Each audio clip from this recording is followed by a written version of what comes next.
বিসমিল্লাহির রহমানির রহিম।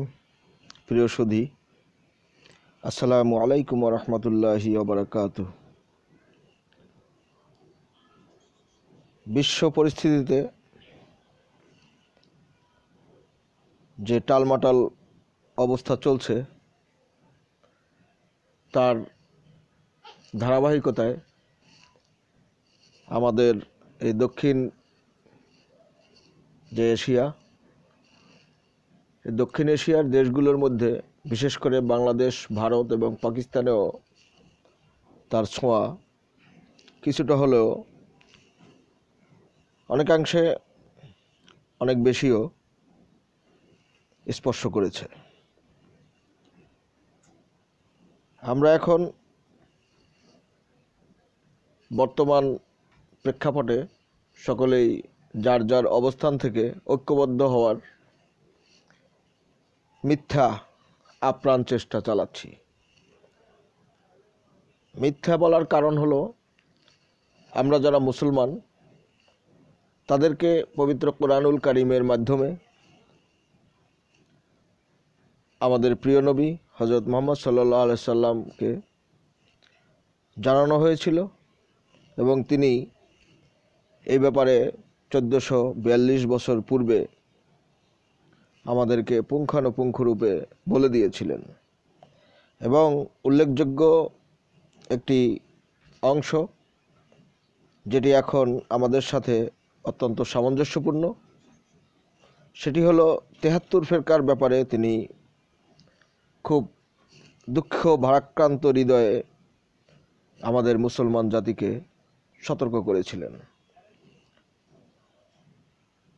মুসলিম জাতির এই 73 ফেরকার মধ্যে সবাই নিজেদেরকে দাবি করেন একমাত্র অরিজিনাল লোক হিসেবে, অরিজিনাল দল হিসেবে, যারা জান্নাতে যাওয়ার জন্য নিজেরা অধিক দাবিদার মনে করেন। এবং তাদের সাথে যাদের মতের মিল হয় না বা অমিল পায়, তাদেরকে তারা কাফের, মুনাফিক এবং ফাসেক ইত্যাদি ইত্যাদি নতুন নতুন শব্দ আরও আবিষ্কার করেছেন, যেগুলা আমরা কোরআন হাদিসের আলোকে পাই না, খারিজি পাই। যাই হোক, সেটি একটি আলাদা বিষয়। তো বলার উদ্দেশ্য হলো যে আমরা এই সতর্কবাণীর উপরেই তো আমরা এক হওয়ার কথা ছিল, তাহলে আমরা কেন একত্রিত হতে পারলাম না? আমরা জানি খোলাফায়ে রাশিদিন এস্টাবলিশড হওয়ার পরে, অর্থাৎ আমাদের প্রিয় নবী হযরত মুহাম্মদ সাল্লাল্লাহু আলাইহি সাল্লামের ওফাতের পরবর্তী যে ঘটনাবহুল ঘটনাবলী, তার ধারাবাহিকতায় মুনাফিক তথা বিধর্মী, কাফের এবং পৌত্তলিক তৎকালীন যুগের তারা বসেছিল না।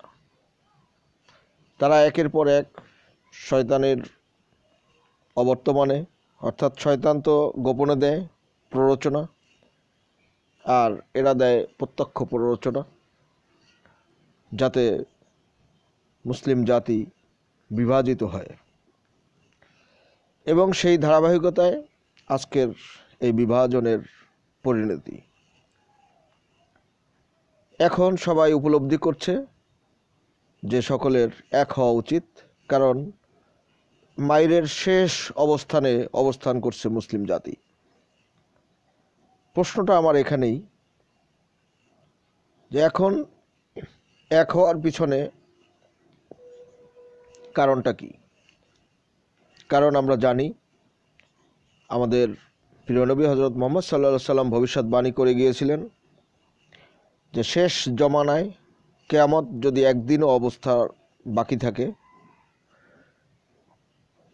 তাহলে আমার পরিবারভুক্ত একজন লোক, যিনি হবেন আমার চেহারার অনুরূপ, যার নাম হবে আমার নামে, যার পিতার নাম মাতার নাম আমার পিতা এবং মাতার নামে হবে, তিনি হবেন সেই যুগের ইমাম মাহদী।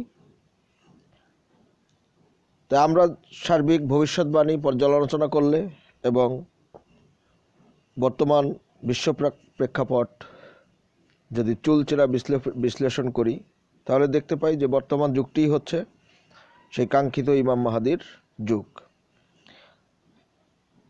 তাহলে এখন কেন একীভূত হওয়ার বা ঐক্যবদ্ধ হওয়ার প্রয়োজন মনে হলো? এটা কি ইমাম মাহাদি আসার পূর্বে যে 2/3 লোক পৃথিবী থেকে চলে যাওয়ার যে একটি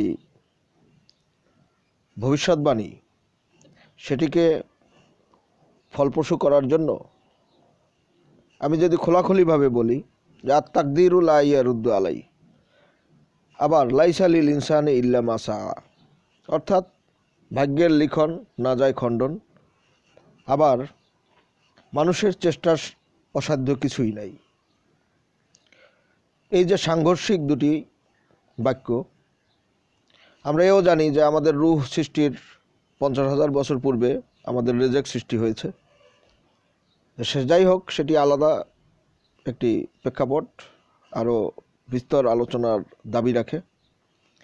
সংক্ষেপে যদি আমি বলি বা আমরা বলার চেষ্টা করি, বা অনেকেই এখন বলার চেষ্টা করছেন, যে বর্তমান প্রেক্ষাপটে এই যে ঐক্যবদ্ধ হওয়ার পিছনে ইহুদি খ্রিস্টান বা মুশরিকদের কোনো অবদান আছে কিনা, সেটি এখন আমাদের মূল গবেষণার বিষয় হয়ে দাঁড়িয়েছে।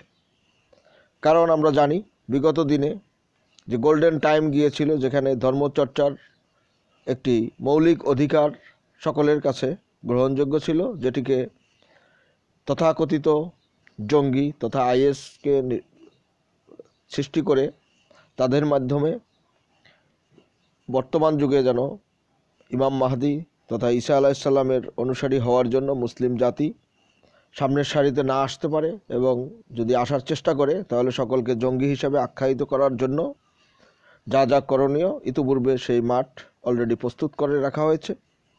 তো সেই উত্তপ্ত তাম্র তুল্য, যেটি এখন পানি পড়ার সাথে সাথে যেরকম বিদগ্ধ হয়ে যায় এবং উবে যায়, সেই পরিস্থিতিতে কেন এখন ঐক্যবদ্ধ হওয়ার জোর প্রচেষ্টা চলছে? এখানেই গবেষণার গভীরতা, এবং এটি আমার এবং আমাদের শঙ্কার বিষয়। সুতরাং আজকে যারা নড়াচড়া করছেন তাদের প্রতি আমি উদাত্ত আহ্বান জানাবো যে আপনারা বিষয়টি অবশ্যই গভীরভাবে বিশ্লেষণ, পর্যবেক্ষণ এবং গবেষণা করবেন যার যার অবস্থান থেকে। আমরা ইতিমধ্যে দেখেছি এই মুসলিম বিশ্বকে আরও বিভাজনের লক্ষ্যে মুসলিম ভার্সেস অমুসলিম, সেটি তো আছেই লিখিত।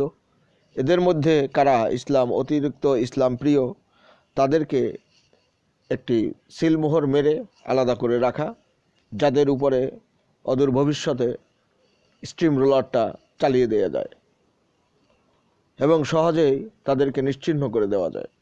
আমরা বিভিন্ন ভবিষ্যৎবাণী অনুযায়ী সেটি দেখতে পাই এবং তাই হবে।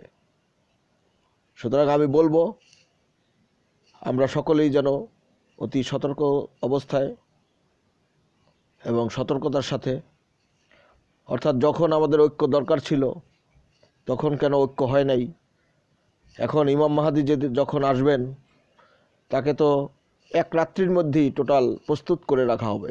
তো সেক্ষেত্রে এই ঐক্যের নামে আরও কোনো নীল নকশার ফাঁদে আমরা পা দিতে যাচ্ছি কিনা, সেটি আবার সময় এসেছে গভীরভাবে ভেবে দেখার। আশা করি আমরা সকলে নিজেদের যে বিভ্রান্তি বা গুজবের তন্দ্রা, যেটি আমরা ক্ষণস্থায়ীভাবে যে গুজবটি আমাদের মাঝে এসে দাঁড়ায়, তার স্থায়িত্ব বা ভূমিকা বা তাসির খুব স্বল্পক্ষণেই আবার কেটে যায়। সুতরাং আমরা যখন সেই গুজবের বা তন্দ্রাচ্ছন্ন অবস্থা থেকে আবার জাগ্রত হই, তখন মনে করি যে কি হলো, কেন করলাম, সেই প্রশ্ন যেন আমাদের সামনে আবার এসে দাঁড়ায়। ততক্ষণে যেন আমরা আমাদের অনেক কিছু না হারিয়ে ফেলি, সেই বিষয়টি মাথায় রেখে সবাইকে সতর্ক অবস্থায় থাকার অনুরোধ জানিয়ে এবং কোরআন এবং হাদিসকে বেশি বেশি স্টাডি করার দিকে মনোনিবেশ করা। আমরা দেখেছি একজন অমুক ধর্ম কি বলেছে, অমুক ধর্মেরই কী বলেছে, সেগুলো নিয়ে বেশ গবেষণা করে এবং পাণ্ডিত্যপূর্ণ অবস্থানে তাকে সার্টিফিকেট দেওয়ার চেষ্টা করি। অথচ আমাদের প্রিয় নবী হজরত মুহাম্মদ সাল্লাল্লাহু আলাইহি সাল্লামের সামনে যখন হজরত ওমর রাদিয়াল্লাহু তাআলা আনহু তাওরাত কিতাবের একটি সেরা পৃষ্ঠা পড়ার নিমগ্ন ছিলেন, মহানবী সাল্লাল্লাহু আলাইহি সাল্লাম তার দিকে ক্রোধান্বিত অবস্থায় তাকিয়েছিলেন এবং যা হজরত আবু বকর রাদিয়াল্লাহু তাআলা আনহুর চোখে পড়ে এবং হজরত আবু বকর রাদিয়াল্লাহু তাআলা আনহু তাকে বিরত রাখেন।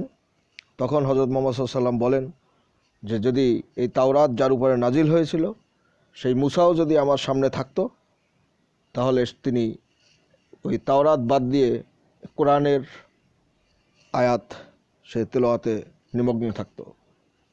সুতরাং নিজেদের মুসলমানদের ইমান ঠিক নাই, আকীদা ঠিক নাই, তাদেরকে বাদ দিয়ে ভিনধর্মী অমুসলিমদেরকে মুসলমান বানানোর মধ্যে ফায়দা কতটুকু বা কোন উদ্দেশ্য, কোন এজেন্ডা, বা সুরসুরি দিয়ে তাদেরকেও উস্কানি দেওয়া কিনা, সময় এসেছে তাও গবেষণার। আশা করি কেউ ভুল না বুঝে কথার গভীরতা বোঝার চেষ্টা করবেন। ধন্যবাদ সকলকে। আল্লাহ হাফেজ।